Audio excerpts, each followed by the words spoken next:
Hello friends, welcome to my channel happy family சமையல்.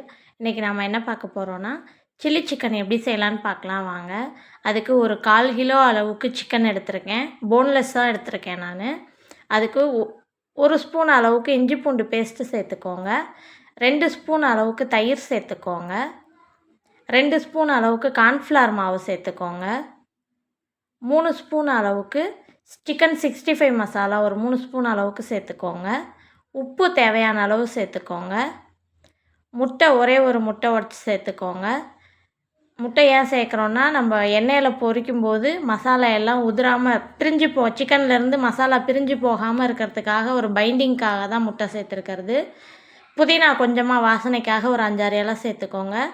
சேர்த்துட்டு chicken எல்லாத்தையும் நல்லா கிளறிட்டு ஒரு மணி நேரம் நல்லா ஊற விட்டுருங்க. அப்போ தான் மசாலா இறங்கி சிக்கன் சாப்பிடும்போது மசாலாவோடு நல்லாயிருக்கும். 1 மணி நேரம் ஊறினதுக்கப்புறம் கடாயில் கொஞ்சமாக எண்ணெய் சேர்த்து நம்ம கிளறி ஊற வச்சுருக்க சிக்கன் ஒன்றா சேர்த்து பொரித்து எடுத்துக்கலாம். ஃப்ளேம் லோ ஃப்ளேமில் தான் இருக்கணும். எண்ணெய் நல்லா காஞ்சதுக்கப்புறம் சிம்மில் வச்சுட்டு அதுக்கப்புறம் பொரித்து எடுங்க. அப்போ தான் சிக்கன் உள்ளுக்குள்ளே நல்லா வெந்து வரும். எண்ணெய் கொஞ்சமாக நமக்கு எவ்வளோ தேவையோ அதுக்கு தகுந்த மாதிரி கொஞ்சமாக சேர்த்துக்கோங்க. நிறைய எண்ணெய் ஊற்றி பொரிக்க வேண்டாம். நம்ம முட்டை சேர்த்ததுனால பாருங்கள், மசாலா எதுவுமே உதிரவே இல்லை, நல்லா பைண்ட் ஆகி வந்திருக்கு. நம்ம கிளறி வச்சுருக்க சிக்கன் எல்லாத்தையும் இதே மாதிரி கொஞ்சம் கொஞ்சமாக சேர்த்து நல்லா பொரித்து எடுத்துக்கலாம். நல்லா ப்ரௌன் கலர் வர வரைக்கும் நல்லா பொரித்து எடுத்துக்கலாம். அவ்வளோதான், நம்மளோட சில்லி சிக்கன் ரெடி.